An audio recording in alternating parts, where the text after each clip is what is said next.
Afonso abdicated the throne in favor of Isabel, setting the stage for what would become one of the greatest eras of Portuguese dominance under the woman who would be known as Isabel the Great. I just don't get it. Why is Portugal blue? It looks so out of place. And they got a new achievement to make all of Europe blue. Ah hell, let's do it. It's been ages since I played Portugal, and it'll be nice to do a strong colonial game. I'll get back to France in a bit, and I also have some other achievements I want to get. Let me know what you think of the campaign down below, and thanks for all the support on the last video. You guys are awesome. I can't tell you how much the comments you all left made me feel so welcome back, it's crazy. Thanks for being you, and let's jump into the video. With the Reconquista almost complete, and the Iberian Peninsula almost entirely in Christian hands, the Kingdom of Portugal has turned its attention to the shores of Africa. With the conquest of Ceuta in 1415, the founder of the Aviz dynasty, João I, has already made the first inroads into the Moorish homeland, a policy that his grandson, the still young Afonso V, will continue to the best of his abilities. It is, however, through the work of Afonso's uncle, Dom Henrique, or Henry the Navigator, that Portugal will leave its mark upon the world. As of 1444, Afonso is still a minor, with the daily rule of the kingdom entrusted to another uncle, Don Pedro, the Duke of Coimbra. Don Pedro's regency has been fraught with the difficulties of controlling the strong Portuguese nobility at court, but the Duke has so far been able to strengthen royal power at their expense. As Afonso grows older, however, other forces at court will try to control him, hoping to use the young king for their own designs. Afonso V. Afonso's regency came to an end in January 1447, as he took the reins from his uncle, Infante Pedro. Afonso's immediate goal was to continue the Reconquista with a new crusade into Africa. So in October, after amassing his troops and securing an alliance with the Tlemceni, he ordered an attack on the Moroccans and their allies in Granada and Tunis. Theoretically outnumbered in this conflict, the Portuguese knew that at least some of the Moroccan vassal states would not come to the defense of the Moroccans, and Afonso surmised that the Tunisians would be tied up in Tlemcen for some time, giving his forces time to take on Granada and Morocco. Striking out from Ceuta, initially Portuguese armies went north, led by the vaunted Earl of Avarges, attacking Granada, occupying Gibraltar and laying siege to Malaga. Afonso stayed home in the initial stages of the war. In April 1448, he arranged to further strengthen the ties with England, announcing his marriage to Beatrice de Lancastre, a distant relation to the Lancaster family, currently ruling England. Following his wedding, Afonso struck out for the front and was present at the September 4th peace conference with Granada, where he secured Portuguese possession of Gibraltar, renaming it Gibraltar, and along with Ceuta, guaranteeing Portuguese dominance over the entrance to the Mediterranean. The Moroccan fort of Tangiers fell in January 1449, and Portuguese troops crushed first the Tunisian, then a Tafilalti army nearby by April. Then they moved to relieve the siege of the Tlemceni capital of Tala Isman. Over the course of the next 2 years, Portuguese forces would march all the way to Tunis, forcing the Tunisians to allow them to leave a garrison in the city and pay for their insolence in having supported the Moroccans in a Christmas Eve peace in 1451. The final peace with Morocco came in June 1452, in which Morocco ceded their entire northern coast to the Portuguese. The war had been a long and costly one, but Afonso was confident the gains well outpaced their losses. Shortly after the war, Afonso secured an alliance with the French. He decided he needed a large alliance to deal with the Castilians, and was unsure the English would be strong enough to help in that regard. The Castilians had moved against Granada during the Moroccan War, and had conquered the remaining emirate, but were not happy with the Portuguese occupying of Gibraltar, claiming the right to have captured it themselves. This cooling of relations in Iberia would continue until Afonso had had enough of Castilian bickering and decided it was time to settle the matter. He established semi-autonomous vassals in some of the newly acquired land and launched his attack on Castile in October 1453. This war was much larger than Afonso's last. The Aragonese came to the defense of the Castilians, and despite pressure from the French, were able to help them throw off a Portuguese attack on Malaga early in the war. With most of his main kingdom sieged down, Afonso helped to push back the Castilian attacks, all the while cursing the relative inactivity of the French and his other allies. But by 1457, the tide had turned. The French had captured the Castilian fort of Burgos and the Aragonese fort of Roussillon. The Aragonese accepted an armistice with the Portuguese and French in September 1457. It wasn't until July of the next year, with nearly the entirety of Castile occupied, that Afonso agreed to a peace treaty with them, securing the all-important port of Sevilla, along with several other Portuguese and French concessions. For Afonso, the rest of the decade was spent recovering from this conflict, paying off wartime loans and securing funding for further exploration in West Africa and far into the Atlantic. The discovery of the New World and more accurate mapping of West Africa, South America, and the Caribbean opened up a huge number of possibilities for the Portuguese to exploit. Portuguese explorers led by Dom Henrique helped to chart and eventually colonize Arguim, Cape Verde, Puerto Rico, and Hispaniola during this period. The focus was not always out in the wider world, however, as in 1462, Afonso decided he had to attack his former ally of Tlemcen, after his nobles and allies made it clear that a Muslim alliance was not tenable. This war would see the Portuguese vassal state of Fez being granted the entirety of the Tlemceni coast all the way to Dara. The 1460s were a time of significant growth for the burgeoning Portuguese Empire. Separate wars with Tafilalt, Morocco, and Tunis were undertaken in 1466. By 1468, Morocco had been forced to submit to vassalage under the Portuguese kingdom. Tafilalt had been reduced to half their size, and Tunis had been all but fully conquered in the name of Portugal. Later, in 1472, following the death of the King of Castile, the Castilians went under a personal union with the Aragonese. The King of England decided to contest this, but the Holy Roman Emperor, recently emboldened by his absorption of the lands of Burgundy, came into the war on the side of Aragon, and so Afonso decided it would be in Portugal's best interest to stay out of this conflict when England eventually called upon their alliance in May 1473. After turning his back on the English, Afonso shifted focus to West Africa. A few years earlier, Portuguese merchants had secured a trading port in Trarza from the Jolof.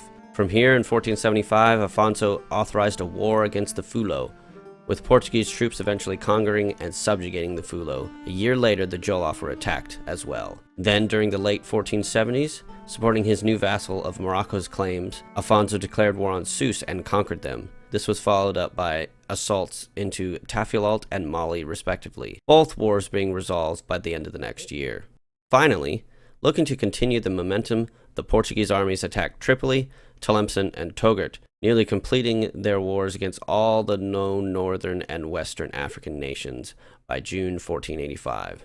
The last conflict in North Africa during Afonso's reign came in September 1485 against the Marrakesh. This conflict was a good bit larger than the last several had been.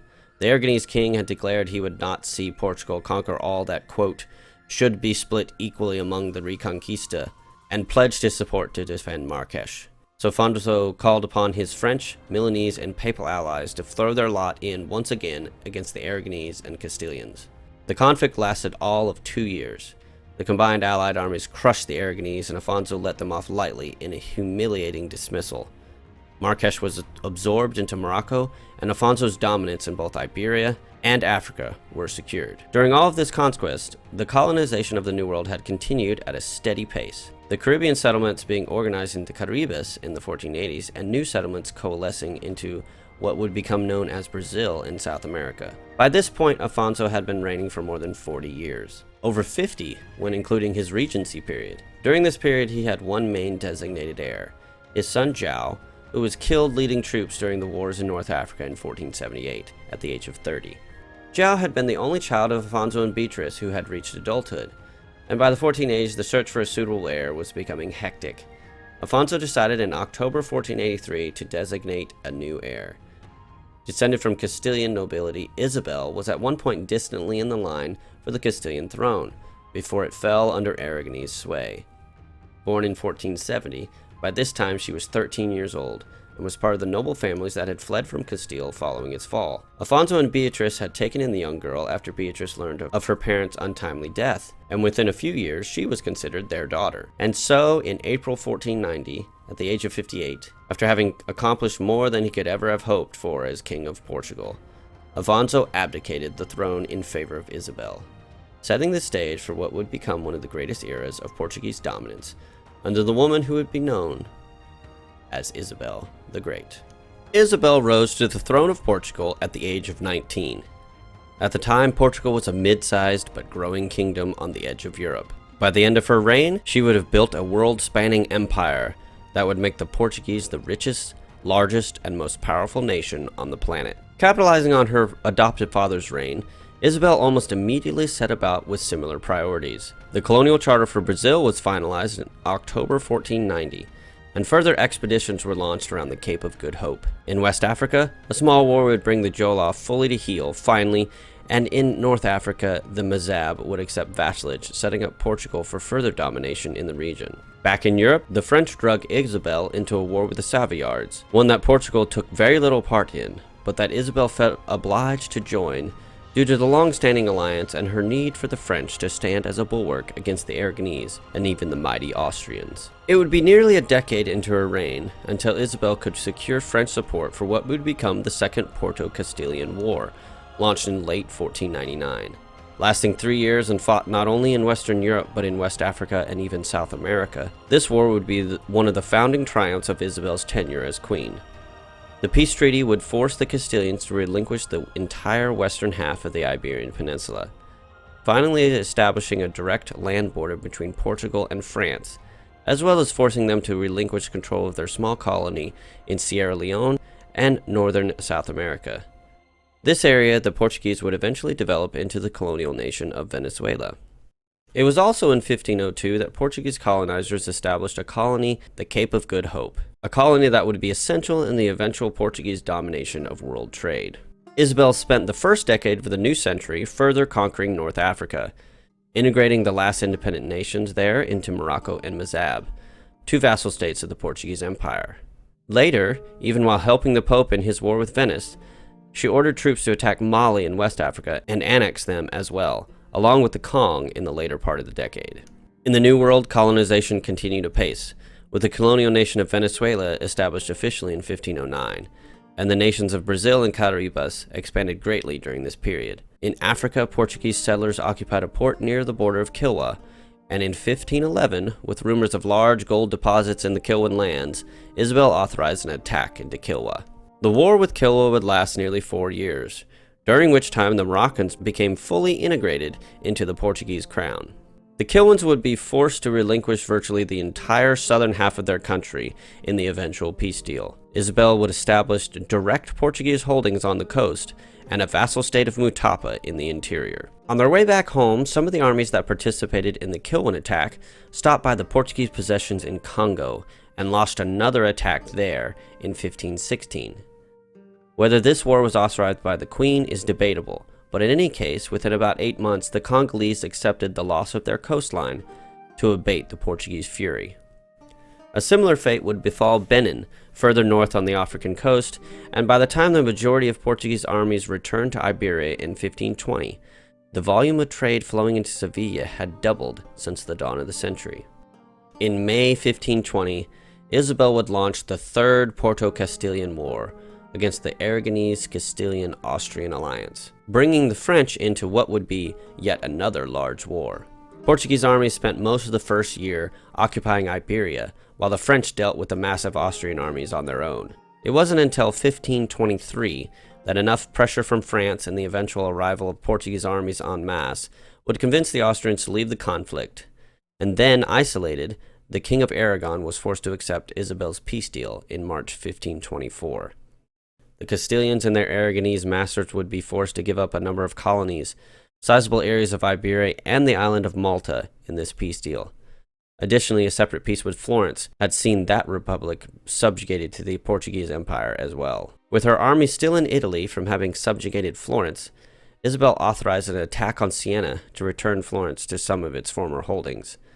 This war, for a period of about 18 months to September 1525, was one of the few times in this period that Portuguese and papal armies would fight on opposite sides of a conflict. But their alliance would be restored shortly after the war, despite the Pope losing some land to Florence in the peace deal. As the 1520s continued, Isabel and the Portuguese would continue to expand across 4 continents, colonizing, threatening, and sometimes conquering to expand their possessions in Africa, to form 2 new colonial nations in the New World, namely Rio de Prata and New Portugal, and to prepare to push further east, this time against Kilwa once again.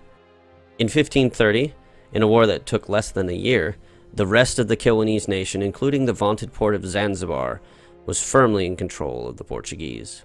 As she got further and further along in years, Isabel became more and more enamored by her own power and prestige. Never a timid woman, her ambitions seemed to grow year by year. Her realm had grown rich and prosperous beyond her wildest dreams during her reign, and her thoughts now shifted to her legacy. Much like her adoptive father, she had a son named João, who had been designated her heir all the way up until his death in adulthood. During this period of being without an heir, Isabel was remarried to a French nobleman, Xavier de la Tour, when she was in her 50s and he was merely 20 years old. Despite all odds, they were able to conceive a child, and in May 1525, Isabel gave birth to a daughter, which in her own image, she also named Isabel. It would be this Isabel II that would take the throne, officially under regency, in 1538, at the age of 12, with the death of her mother, aged 68. Isabel the Great, now Isabel I, had reigned for 48 years, nearly to the day. Isabel II would be under a regency led by her father for several years yet. Xavier would be tasked with dealing with the ongoing war with Somalia, and determining if Isabel's ambitions for wars with Mamluks and India were sustainable. Suffice to say, Isabel II would have huge shoes to fill if she hoped to accomplish as much for the glory of Portugal as her mother had. Perhaps she will. Perhaps her own path would be one of conquest and war, not just in the far reaches of the world, but in her own backyard. It is high time the Iberian Peninsula came under direct control of its true master, the Portuguese, not the silly Spain idea that the Aragonese king was parroting. And in the empire, the Austrians were gaining too much strength. Xavier and later Isabel would both love to put him in their place. And to the east, the great Muslim powers were an ever-looming threat. Can Portugal rise to dominate Europe with their newfound colonial riches? Will the quest to turn the entire map blue be attainable? Subscribe to find out, and let me know down below what campaign you'd like to see from me next. Thanks for watching! Wait, why do my colonial nations not show up in my color on the timeline? It's freaking weird. There it's my color, then it turns... Why is Venezuela red? Why is Rio Grande purple? These two are green. New Portugal's like a light blue as well. It's not even the same blue as Portugal. But on this map, they're my color. Weird.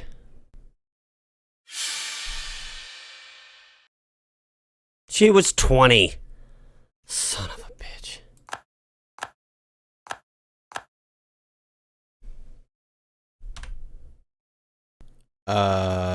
Yeah, I'm not gonna let that one happen. Hey, you made it to the end of the video. How about checking out one of the other videos on the screen? Leave a like if you enjoyed, and subscribe if you want to see more. It really helps out the channel. Comment down below with other videos you'd like to see, or head on over to the Discord. Thanks for watching. I'll see you in the next video.